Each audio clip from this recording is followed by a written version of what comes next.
بسم اللہ الرحمن الرحیم۔ بسم اللہ کی برکت کا واقعہ۔ میرے عزیز دوستو، کہا جاتا ہے کہ کسی علاقے میں قحط سالی پیدا ہو گئی۔ اس قحط سالی کی لپیٹ میں نہ صرف انسان بلکہ چرند و پرند سب اس کا شکار ہو گئے۔ مویشی مالکان بے حد پریشان تھے۔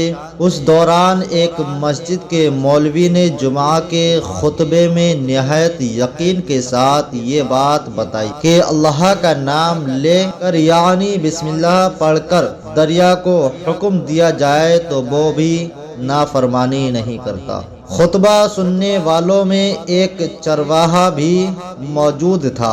مولوی کی یہ بات اس کے دل میں اتر گئی اور اس بات پر اس کا یقین کامل ہو گیا۔ اس نے واپس آ کر اپنی بکریاں کھولیں اور سیدھا دریا پر چلا گیا۔ اونچی آواز سے بسم اللہ الرحمن الرحیم پڑھا اور دریا کو کہا وہ اپنی بکریاں چروانے کے لیے دوسرے پار جانا چاہتا ہے، اور اسے کہا کہ مجھے اپنے اوپر سے گزرنے دے۔ یہ کہہ کر اس نے اپنی بکریوں کو لیا اور دریا پر چلتا ہوا دریا پار کر گیا۔ دریا کے دوسری طرف کا علاقہ گھاس سے بھرا پڑا ہوا، درختوں کے پتے بھی سلامت تھے کیونکہ کسی کو یہاں تک آنے کی رسائی نہیں۔ اس نے خوب اچھی طرح اپنی بکریوں کو سیر کروایا اور واپس لوٹ آیا۔ پھر یہ اس کا معمول بن گیا کہ وہ بکریاں پار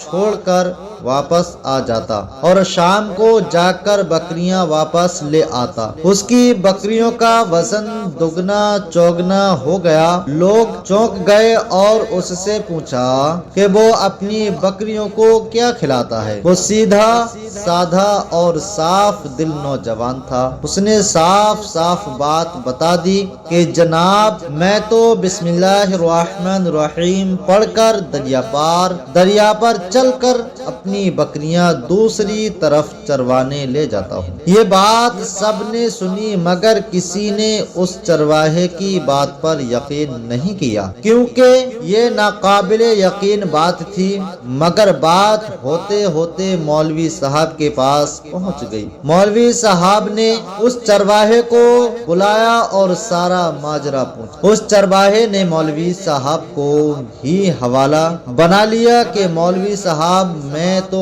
آپ کا شکریہ ادا کرنے والا تھا۔ آپ نے جمعہ کے خطبے میں جو نسخہ بتایا تھا کہ بسم اللہ کہہ کر دریا کو بھی حکم دو تو وہ بھی انکار نہیں کرتا، تو میں تو بس آپ کے نسخے پر ہی عمل کر رہا ہوں۔ مولوی صاحب حیرت سے اس کے چہرے کو دیکھتے رہے۔ مولوی صاحب نے کہا بھائی صاحب ایسی باتیں تو ہم ہر جمعہ میں کرتے ہیں، فقط ان کا مقصد لوگوں کا ایمان بنانا ہوتا ہے، مگر بکریوں والا ڈٹا رہا کہ میں تو بس بسم اللہ کہہ کر پانی پر چلتا ہوں اور بکریوں سمیت پانی پار چلا جاتا ہوں۔ آخر کار مولوی صاحب نے صبح خود یہ تجربہ کرنے کی ٹھانی، جسے دیکھنے چرواہے سمیت پورا علاقہ بھی آ گیا۔ مجمع زیادہ تھا۔ مولوی صاحب نے ایک دو بار سوچا کہ انکار کر دوں کہ کہیں ڈوب نہ جاؤں، مگر وہ